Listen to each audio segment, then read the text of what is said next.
Well, with me in the studio this hour, Benjamin Anthony is the CEO of the Miriam Institute. Thank you very much indeed for being with us, Benjamin. So first of all, we just heard from the bureau chief there of Al Jazeera, obviously unhappy about this decision.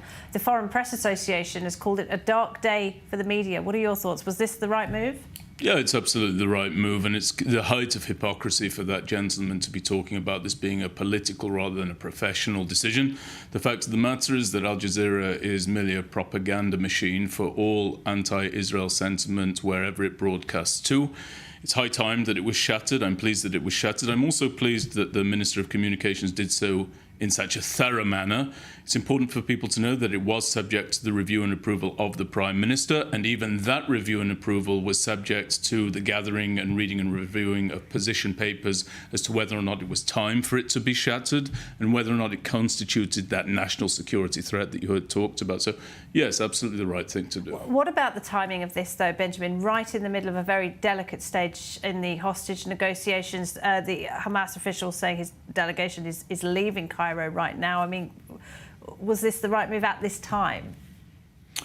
Like a number of things that have happened since October the 7th, I think this should have been done some time ago. It probably should have been done on October the 7th. It should have probably been done prior to October the 7th.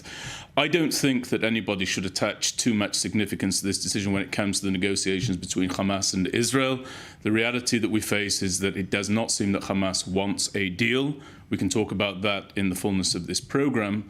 But the notion that, for example, the National Unity Party, led by Benny Gantz, decided to abstain from the vote of making the decision is yet another example of them failing to stand for anything significant, failing to state their position on anything. They should have either voted yes or no. The fact that they abstained really is an indictment on them. The Foreign Press Association calling it a dark day.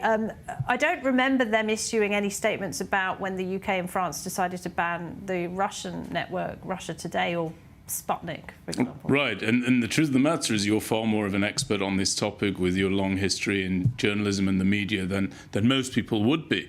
I think it's just another example of a different rule for Jews, different rule for the Jewish state. And if the state of Israel decides that it needs to shatter that particular channel, Al Jazeera, I think that it does so with a great basis for doing so. I think it's high time that it does shatter. And as I say, it's good that everything went, not just the broadcasting capabilities, but also the cell phones, also the ability of anybody to tune into it via the web here in Israel. The more we close it off, the better it is, the less harm it's doing to us here in Israel and to our soldiers who are fighting inside Gaza. All right, Benjamin, thank you very much, Benjamin Anthony.